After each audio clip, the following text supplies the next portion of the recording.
Hey, you caught me in the kitchen with the golden horn. This is going to be going in, maybe. We got to see. I don't know. I had one of those nights, mornings where I was kind of in and out a lot, and I was thinking about this incredibly silly spring thing that I'm going to be working on. I had a few ideas. I really don't want to ruin any of the surprises, but we may be implementing the golden horn today. Built a couple of buffers with the last of my single op amp chips. One of them sounded great. The one that I did the really nice wiring on for this new amp was lower output. So I reached out and tried to get some information, was recommended something, and then when I looked it up, they said that that chip that I was recommended has high impedance. Now a buffer is for low impedance, so you'd kind of be shooting yourself in the foot a little bit, building a buffer. Like they said, if it's the first stage, you would need to put a JFET buffer in front of that chip. And it's like, well, this is the first stage. This is what I'm trying to do is, and if you've ever played around with an amplifier or any circuit and then noticed that it's dull or it sounds like a wet blanket on your amp, and then you put a Boss pedal or a Digitech pedal in front of it and it sounds great, that means you need a buffer. So my thing has been trying to find buffer circuits that A, work, and B, are consistent. I've had really bad luck with it, and then I found out that my JFETs were bad.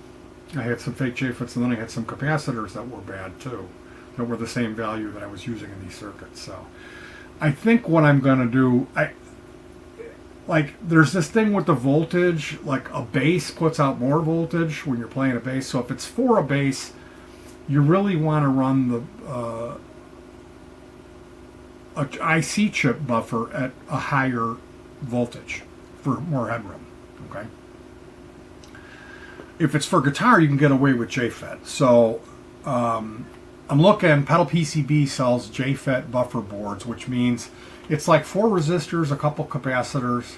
They're using 10 microfarad multi-layer ceramics, which are non-polarized. And I don't have those, so it's like I have to order from Tata and get all this stuff. But then I would be able to just throw a JFET and some other parts into a tiny board and get the buffer. So that's going to be happening. And probably just have a bag with like all the bags of parts. So individual, here's the 2.2 amps, here's the 3.3K resistor, whatever you need. Keep everything in there, and then when I need a buffer, build it up and throw it in there.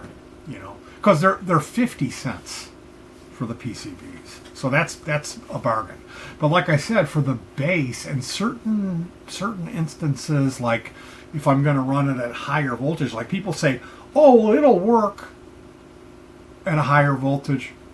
Well, if it's a JFET, there's this thing where you're supposed to like bias it. I don't want to have to mess around with biasing it, changing the value of the resistor, or putting a meter on it. You know what I mean? So basically, I think what it's going to come down to is I found today, I tried the Klon buffer that has the TL072, not the TL71. I don't know. I built 2 TL71s, and one was high output, one was low. There's 2 different layouts. One has the TL072, and they're leaving the second side of the op amp just hanging, which you're supposed to ground it. I think you ground the output. I have to learn, what do you do? Do you tie all 3 legs together and ground them? That sounded fishy to me. That sounded like... And again, Tata has raised the price of that chip to $2. And I know you can use the NE5532 or the NE5534, but the impedance is higher on those. I don't want a high... I'm not building a buffer to get more of the same. You get what I'm saying? The high impedance is why you use a buffer. So this is it's kind of a problem that I need to overcome, and I think what it's going to come down to is I'm going to breadboard this. I'm going to do some more research, look around, and find out how exactly do you do that with the op amp. If you're not using that one stage, and I was going to do it tonight. I was going to hook my meter up on a current draw and then short the output and see does it cut that in half, the current drop. As you'd think it would. In my world, it would. If there's two amplifiers and you shut one off, it should be half the current. So, and if it still passes audio, well, there you go. Because if you do that properly, it makes it more stable. It's less susceptible to noise, and it uses half the power. So it's win-win. So basically what I'm getting at is the layouts that they put up with TLO72s, they just leave it hanging, and that's not good enough for me. So I need to figure that out. Once I figure that out, I have my choice. Do I build TL71 buffers? I think they're only 49 cents at Tata. So order 10 of those and be good. Because when I first started with this, I ordered a bag of IC chips from Tata. There was two TL71s, and I never used them, and they were still in there today. I built those two. I encased the one in hot glue like an idiot because I've been doing that lately. The reason for doing that is so the wires don't break. Every time I build on Vero or PCB, if I'm monkeying around with it a lot, the wires break. So if you hot glue it, there's less of a chance of breaking as quickly. So getting back to this JFET dilemma, if I get those PCBs and just throw the parts in them, because I hate working on Vero. I hate it. It's toxic when you sand that stuff, when you cut the board and sand it, and it just smells, and I can't stand working on Vero. I can't stand it. I fucking hate working on Vero. Give me a PCB and I'll be happy. So more than likely we'll be doing PCB JFET Veros where applicable for guitar stuff. And they even sell these boards that you can attach to the actual input jack, which I really like that idea. But I don't like the idea of paying $5 for a PCB that's this big. Never. That's not going to happen. 50 cents? Yeah, because that's all that it's worth. So once again, where applicable, I'm going to be doing probably TL71 for bass or higher headroom applications. Maybe the TLO72, maybe I'll play around with grounding the other side. But if those chips come in, and you have to use a TL. Why would I want to use TL72 if they're $2? If I could use the TL71 and still get the low input impedance on the chip. You see what I'm saying? So I'm thinking that's probably it. It's going to be TL71s. I'm not going to have to worry about grounding the other side of the thing. I can build it stock, and it's a pretty small Vero. And I also do a lot of things like signal splitting, and they're similar circuits. So I've been hot on that lately. I built a 3-way splitter. I built a 2-way splitter. I want to build another dedicated 2-way splitter for my wife in case we end up both. Hey, you're using my splitter. So this, I wanted to show this off to you guys because I'm proud of this. This is all made out of scrap wood. This is something from a TV tray. These legs, where did these come off of? We just removed these. The PV thing? Oh, this old PV bass amp that was blown. These pieces came off of an old tube amp, and this is the PV. I cut this down. It was the PV was really, it was a PV Basic 50 that was fried, and I gutted it. And this is the pan, the aluminum pan. Now, one side of it is longer than the other side. You see that? I added this board, this thin strip board here. I added this because this side is longer. So I didn't have to do that, and the amp would have sat like this. And I didn't really like that idea, so I put this board here. I drilled it out and ran fasteners with washers and everything. Did it real nice. And the idea with this, it's going to be a bass amplifier that's going to sit on top of a 12-inch cabinet or whatever I put it on. But we've got this 12 going, this EV Force 12, which is a really good bass speaker. We paid $6.99 for it, new in the box with the warranty card at Salvation Army about 10 years ago. When I saw it, I started hyperventilating. I could not believe it. Brand new EV bass speaker. And it's got a like cast aluminum basket. It's really a great speaker. So This amplifier is going to have a Sans amp bass driver for the amplifier section for the EQ. It's going to have the regular TPA 31162 mono amp boards that I always use rated at 100 watts. It's going to have 3 4-way 18650 trays, so it's 24 volts times 2. 24 on one side, 24 on another, double up the capacity, and then a triple, which is 12.4 volts. The 12.4 volt circuit is going to run the buffer, which, see, with 18650 batteries, if you run 2, you get 8.4 volts and less. If you run 3, you get 12 and a half or so. So I like going a little high, and that means that if I built the JFET buffer, it wouldn't be quite right. People go, oh, it'll run fine. Well, it's not exactly designed to run like that. You technically, if you were going to do it right, you'd rebias that.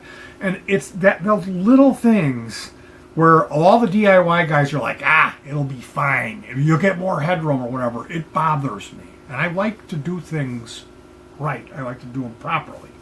So in this application, using a JFET buffer is a no-no. I would just use the stupid op-amp IC, which would be the TLO71.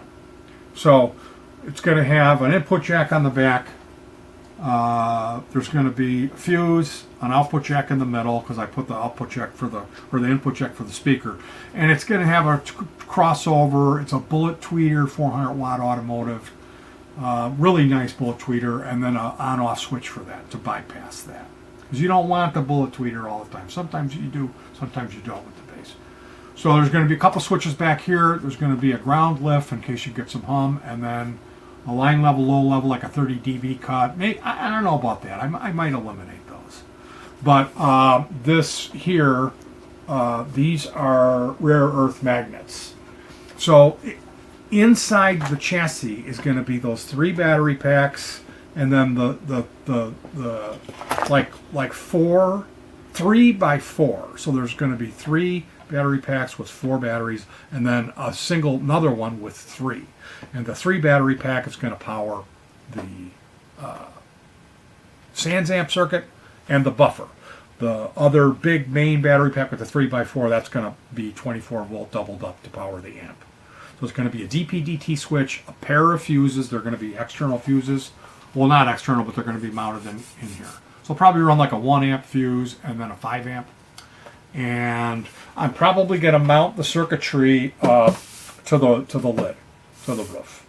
The amp, the power amp, it'll be like the buffer will be back here by the input jack, and then the Sans amp, and then the power amp. And you're going to have to get in here to change the batteries every time you go out. So rather than run screws for fasteners, I use these rare earth magnets, and we JB welded those in place. So of course I had run out almost of my JB weld. We went out. They didn't have it at Walmart. We had to go. I bought some cheap epoxy at the dollar store. I'm gonna try that. But yeah, this you could actually pick it up and shake it. Oh, and it eventually will come off. But I haven't figured out what I'm going to put on here to remove it. If anything, I mean, I could just go in here and remove it like that. And I'm going to have everything that's wired is going to be wired up to the roof. So it's going to be a lot of like standoffs and stuff like that wiring. But and then the battery trays will be down here, and they will probably come up with male and female mating plugs. So if you need to remove this, it'll be a female plug, 2.1 mil inner diameter, 5.5 mil outer diameter, a pair of those, one for the 9 volt circuit, one for the 5, and you'll be able to just disconnect it and set this over there with all the circuitry up here. So again, this is going to be a bass amp. Sitting on top of it is going to be a preamp that we built that has 7 circuits, and it's got a dark glass BK3. There's a Demeter compulator. We went through that preamp and we tried multiple circuits for each location, and we did not compromise. It's got a buffer, it's got a Baxandall 2-band EQ on the output, it's got an auto wah that somebody else built. This is really cool. It's an electro-harmonics baseballs. And then there's the mixed circuit on the distortion, and the two-band EQ, the auto wah, the compressor. So it's pretty much everything that we need for our bass tones. And the Sans amp has a really good distortion circuit with a blend control. It's got bass, treble, and presence, master volume, gain, and balance. And then there's those additional switches for stuff where I might not even include those. Now this is gloss black, which I don't know if I'm gonna. You can rub this down with the sandpaper, and it becomes more like a gunmetal black. And I have no. What are these? These holes drilled in here? I didn't even notice those. I may end up. The aesthetics thing on this has become all of a sudden become important, because it's like it kind of does look pretty cool. And when I'm telling you, there's going to be it's going to be a power switch, an LED. 1, 2, 3, 4, 5, 6, and then there's an extra thing in the front. So power switch, LED, and then 1, 2, 3, 4, 5, 6. Maybe I put an input on the front. I don't know. And maybe that would be the master volume for the bass amp, for the power amp. But I filled in. There was some stuff on the top that I filled in. There was holes and square holes here, and I filled all that in with JB Weld. But I was just really proud of my idea with the getting these magnets to work. In the back, there already was some holes drilled, and we expanded those, and then we took pairs of magnets and marked them with a marker so we knew the polarity of the magnets, and then I just grouped JB Weld around it. So there's 3 in here in the front, and there's 4 in the back, so you don't get confused. And it holds it really well. Like I am so proud of this Jesse. It's not crooked. It's like you can't tell that Petey made this, you know. And it's pretty light too. So this is going to be got these bass amp. There isn't going to be a handle on it. I've got these little white plastic handles that I probably will put those on the side. Drill this all out and put those on the side. So it'll have. You know, and even that's going to make it a lot wider. It's like almost like, I don't know, with the rubber feet on it, you need handles. You know, can you just pick it up like that? So that is the, we have an emblem here. The Previe. I don't know where this is gonna end up, but I just wanted to share that with you guys. That thing with the magnets, I was really proud of myself. I can't tell you how proud of myself I was, because the whole thing of like putting the screws in, taking them out, putting the screws in, taking them out to replace batteries, it gets to be a bummer. It really does. So this amp is going to be a good one. This incredibly silly spring thing is going to be really cool, and I hate to be coming on here just like, oh, you know. Here, look at this, I made it, but is that me being a big proud asshole for being proud of my work? Because if you knew like what went into this, like this wasn't one day. It was a whole day and a whole night. It was a lot of work doing this. It smells yummy. So, all right, you guys, thank you for putting up with me incessantly bragging and thinking how wonderful I am for accomplishing minor accomplishments. I know in the 50s, guys did this stuff, you know, this is what you did. You went out in the garage and built your own amplifier. So, it really isn't a big deal. It really isn't. It's not a big deal. But for somebody like me to be able to cut something and have it end up not look incredibly crooked, it is kind of a big deal. So, I should have had this be the front, not this one with all the holes in it. But I've got an aluminum, like an L thing that I might screw in here, so when it goes on the front of the amp, it'll grab instead of sliding down.